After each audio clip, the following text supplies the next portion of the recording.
that's one of my questions, and I want to talk to you guys about, like, what do you guys think is going to happen next? Like, what do you think if you haven't seen the manga, don't tell me if you've seen the manga, because obviously you know what's going to, or if you've read the manga, because you know what's going to happen. But if you haven't seen it, what do you think is going to happen? I know that I think we're, one episode behind the dub now. I mean, the subbed.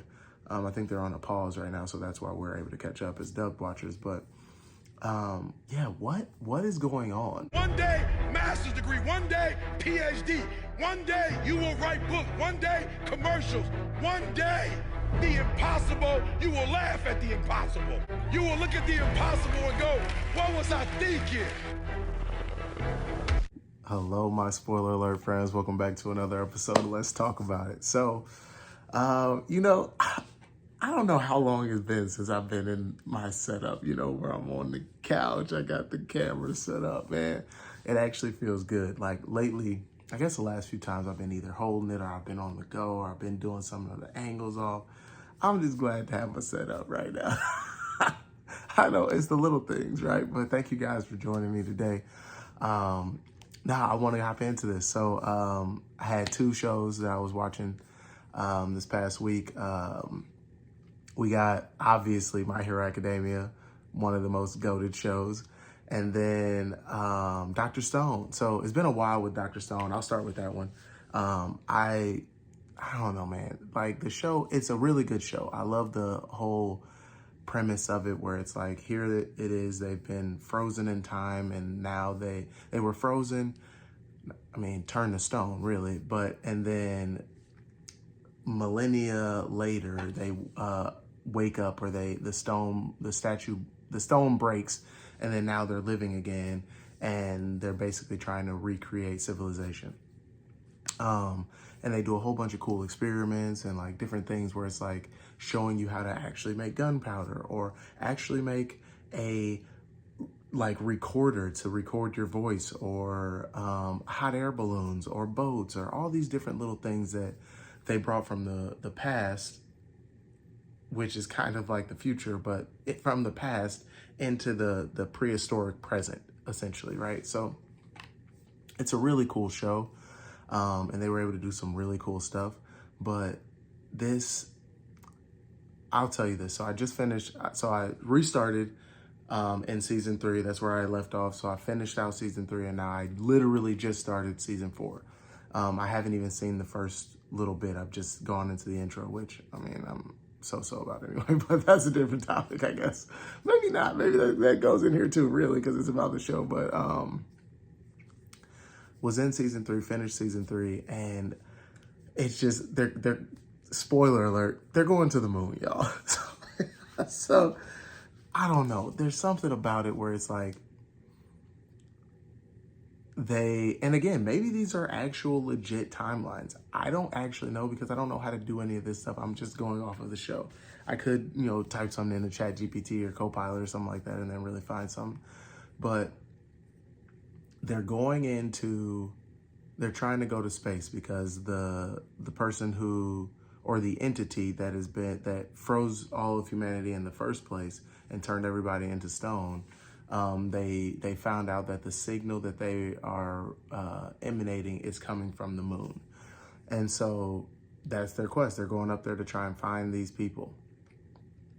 And while it's a really cool idea, really cool endeavor, it just seems so extremely unrealistic. Like when he was making like the phone and different things like that, I'm like, that's far-fetched, but not so crazy. Like going to the moon seems absolutely insane to me in a prehistoric setting, right?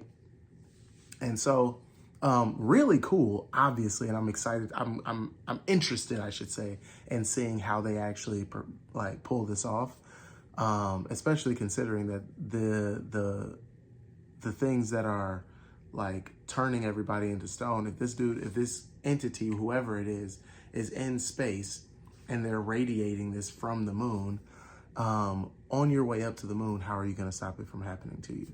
So just a little, like, small little things like that. I'm sure they'll have an explanation for it or a way around it, but because Senku is like the Einstein of our generation is what he was supposed to be. So interesting, fascinating like concepts and ways of doing things, but like it just gets to a point where it's like, this is a little bit out there, guys. What are we doing here? But again, I'm curious to see how they pull it off and if it is actually realistic, because the last season, when they built the boat and they were sailing across the world and trying to find new land and all this stuff and people, they like, it seemed so quick that they made everything happen. Now, granted, it's a show, so they're not going to be like, we're going to show you doing nothing for 7 months. Like, obviously, I get that. But the way that they did it made it seem too fast. So, I don't know, maybe this season will be better at really kind of like making it feel long, but also not be long. You know what I mean? So that we're not bored out of our minds watching. So, curious to see how they develop that. I think his name is Sukuza. They reincarnated him essentially. Like they had him on ice. He was basically dead, and they had him frozen. And once they went to this island, they found out how to turn people to stone, and then also how to revive them with the revival fluid. So they were able to turn him to stone, revive him, and he was healed from his mortal injuries. Right, so he in the first season was the antagonist, who was like, he was going against Senku, who's like, I want to revive everybody and bring everyone back to life, and basically good, bad, whatever, bring everyone back. And Sukuza's like, nah, I'm good on that. Like, I'm not bringing back like mass murderers and criminals who were like out here doing harm and just were like a problem. Like, why would I do that? So I leaned towards that way, where it's like, yeah, man, don't go ruining this. But I also, as a Christian, understand where Senku's like, I mean, he's not a Christian from what I can tell in the show, but as a Christian, I can understand redemption and forgiveness and grace and mercy and bringing them back. I mean, that's the mission of Christ, right? To bring people to the Father and give them, mercy and forgiveness and the love, right? So I get it, but I also am like, yeah, man, I'm gonna just let y'all talk to God about that on the other side. But no, it's a tough one for me, because right now, the way they ended season 3, they're basically like, we're going to go and revive as many people as we can along the way. And I mean, just see how it goes kind of thing. And yeah, I don't know. That's just a tough one for me. A tough one, and why? I mean, I don't know. Anyway. If you got something to say about it, talk about it with me in the comments.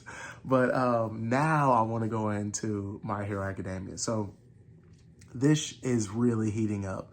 Right now, Deku is in a battle with Shigaraki. Dang, and they mentioned his actual real name. Oh, shoot, I'm going to have to go back and find that out.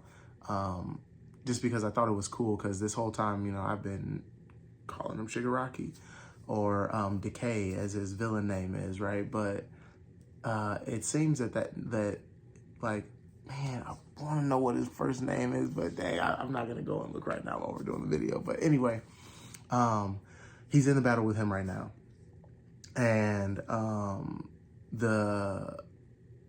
of the previous wielders of One for All they basically decided, hey, we know that you aren't going to stop Deku trying to save this dude, and we found this little like hard core, dark black core inside of Shigaraki when we were battling him, but it has a little fracture in there. So what we're going to do is try and shove all of us into that fracture and break it open to really like get to the core of who Shigaraki is and save him, essentially, like see if we can help him.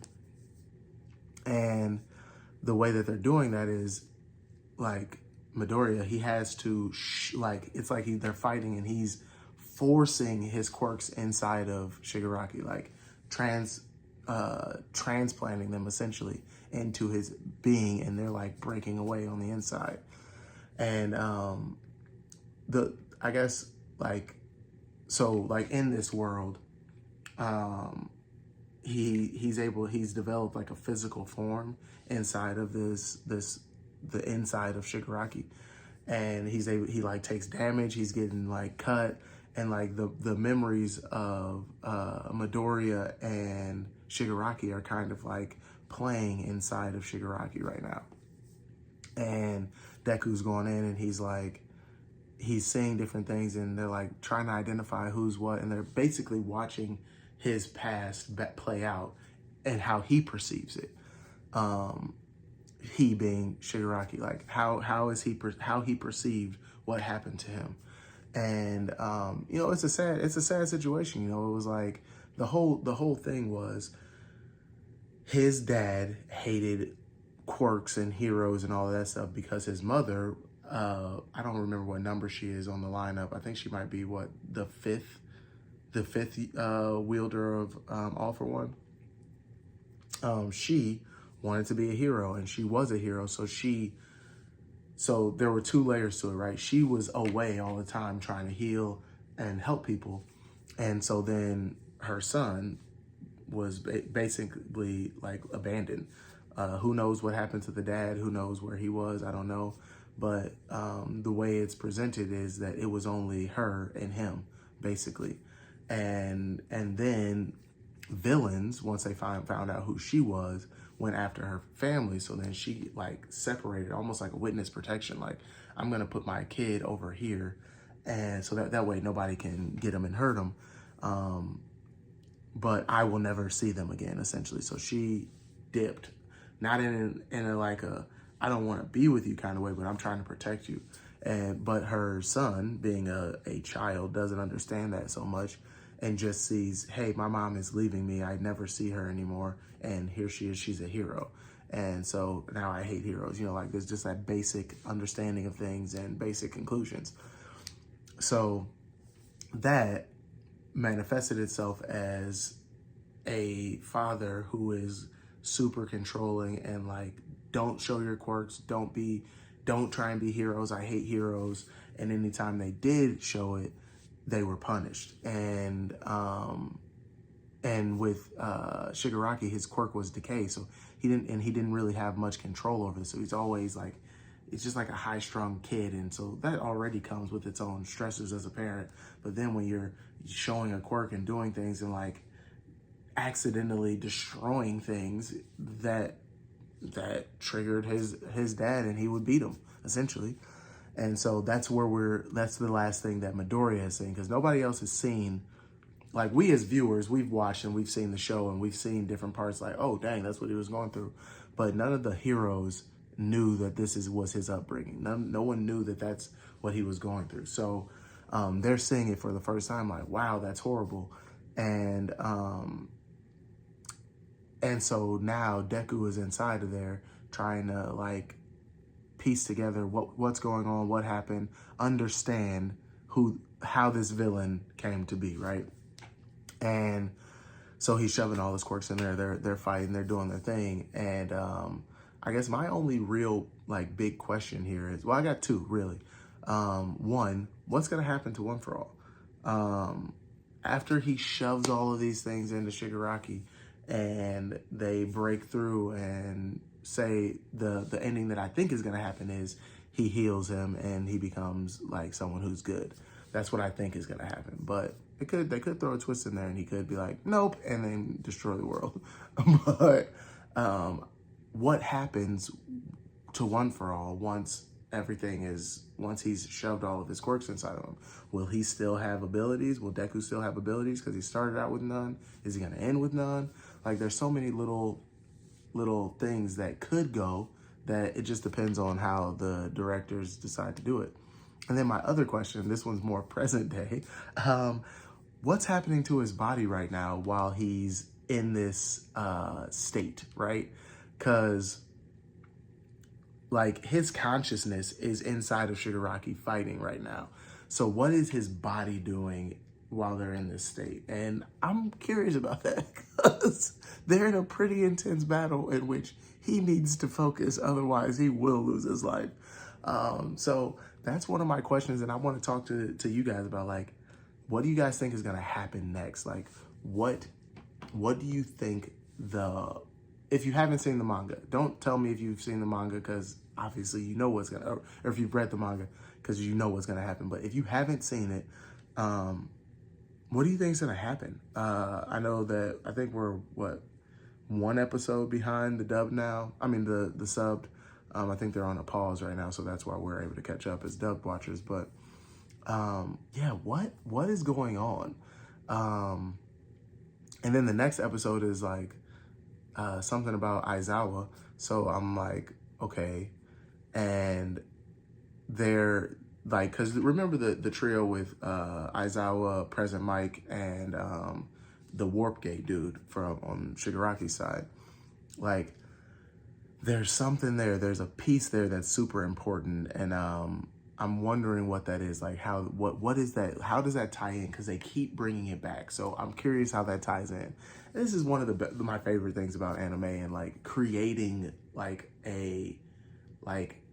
these worlds where it's like you're able to like weave and do all these things, and it's just a super cool art to me. So yeah, guys, let's get in here. Let's talk about it. Tell me what you think. Like, this is like, if you haven't seen the show, just check out the show. You're gonna like the show. So like, I don't know what's holding you back. But yeah, check out the show, hop in the comments, and let's talk about this thing. Thanks for watching. I'll see you guys next time. One thing I know.